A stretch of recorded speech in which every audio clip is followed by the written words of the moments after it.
আসসালামু আলাইকুম। আজকে টানা 4-5 দিন বৃষ্টির পরে খামারে আসতে পারলাম। খামারটা যেহেতু আমরা যেখানে থাকি সেখান থেকে একটু দূরে, তো ওইভাবে এই এত বৃষ্টির ভিতরে আসাটা সম্ভব হয় না আর কি। তো বাচ্চা যারা তারা মোটামুটি আছে ভালোই, কিন্তু সমস্যাটা হচ্ছে বড়দেরকে নিয়ে। বড় বলতে যারা প্যারেন্টস তাদেরও সমস্যা নাই, কিন্তু এই যে এই পাশে দুইটা জায়গা ছিল, এখানে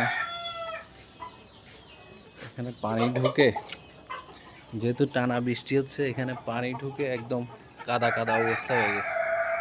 হ্যাঁ, 5 তলার ছাদেও যদি এই অবস্থা হয় তাহলে নিচে হলে কি অবস্থা হইতো সেই চিন্তাই করতেছি আর কি।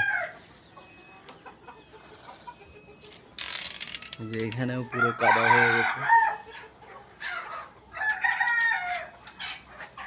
পুরো গ্যাসে পুরো ভরে গেছে আর কি।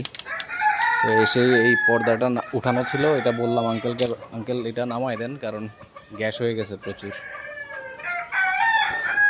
এই যে এইখানে টাইগারগুলো ছিল, এখানের অবস্থা খুবই খারাপ, একদম পুরো কাদা হয়ে গেছে এখানে। হ্যাঁ, পুরো কাদা হয়ে গেছে। এরকম থাকলে তো সমস্যা, অসুস্থ হয়ে যাবে মুরগি পুরো। এখানে বাচ্চা আছে, বাচ্চাদের আলহামদুলিল্লাহ কোনো সমস্যা হয় নাই, এদিকে পানি ঢুকে নাই। যে এখানে লাইটজাগুলো আছে আমাদের, এগুলো ঠিক আছে মোটামুটি, ওই এক পাশ থেকে একটু হয়েছে আর কি।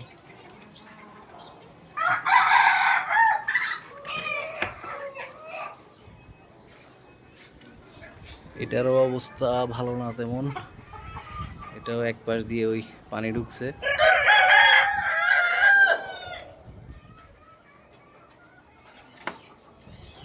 আর বিশেষ করে হচ্ছে আমাদের যে সব থেকে সুন্দর মুরগি যেগুলো, সেগুলো ছিল এই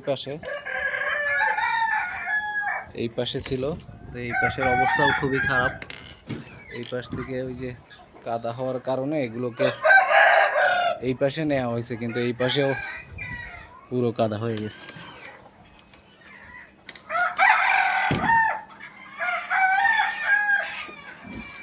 যে এই পাশে পুরো কাদা হয়ে গেছে।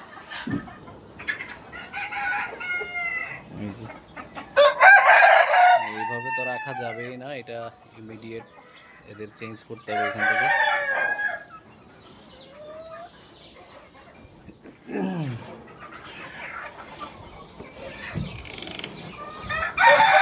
এদের এখানে মোটামুটি ঠিক আছে, এদের শুধু এক জায়গায় একটুখানি অল্প জায়গায় ডুবিচ্ছে আর কি।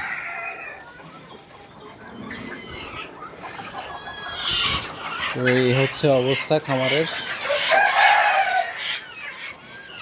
এছাড়া মোটামুটি বাচ্চারা মোটামুটি ঠিক আছে, ভালো আছে, এদের কোনো সমস্যা হয় নাই আশা করি, মানে দেখে মনে হচ্ছে আর কি এরা ঠিক আছে।